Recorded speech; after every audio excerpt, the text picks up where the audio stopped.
கங்கா யமுனாவை எழுப்பி விழுந்து விழுந்து படிச்சுட்டு ஏண்டி நீ எக்ஸாம் எழுத போகமாட்டேன்னு சொன்ன, அதுக்கு எனக்கு இப்போ காரணத்தை சொல்லு அப்படின்னதும், நான் படித்தது உண்மை தான், எனக்கு வந்து காவேரி வந்து என்னையும் கவினையும் சேர்த்து வைக்கிறேன் நிவினையும் அப்படின்னு சொன்னாங்க.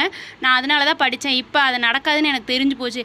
நீ ஏண்டி இப்போ நடக்காதுன்னு நினச்சிட்டு இருக்கிற அப்படின்னதும், ஆமாம் இப்போ காவேரியும் நிவினும் பேசுகிற விதமே சரியில்லை அப்படின்னதும், இப்போ அவளை ஏண்டி இழுக்கிற அப்படின்னதும், எனக்கும் நிவினுக்கும் கல்யாணம் பண்ணி வைக்கிறேன்னு காவேரி என்னை படிக்க சொன்னாக்கா, ஆனால் இப்போ வந்து 2 பேர் பேசுகிற விதமே சரி கிடையாது அப்படின்னதும், என்னடி நீ என்னன்னு சொல்ல வர, நிவின் என்ன சொன்னான் உங்ககிட்ட, நிவின் தான் என்கிட்ட சொன்னது அப்படி அப்படின்னு, நிவின் சொன்னதை சொல்லு, அவன் என்ன சொன்னான் அப்படின்னு கங்கா கேட்குறான். அப்படியே உடனே யமுனா வந்து அது வந்துங்கக்கா அப்படின்னு சொல்ல வர்றாங்க, ஆனால் சொல்லவே இல்லை. இப்படி தாங்க ப்ரமோ போட்டிருக்கிறாங்க. கங்கா வந்து யமுனா கிட்ட பேசுகிறத நிவினும் காவேரியும் பேசிக்கிட்டதை வந்து யமுனா சொல்கிறாங்களாங்கிறத இனிமே தான் பார்க்கணும். பிடிச்சிருந்தா ஒரு லைக் கொடுங்க. யமுனாவை யார் யாருக்கு பிடிக்காதுங்கிறத கீழே கமெண்டில் சொல்லுங்கள். பிடிச்சிருந்தா ஒரு லைக் கொடுங்க.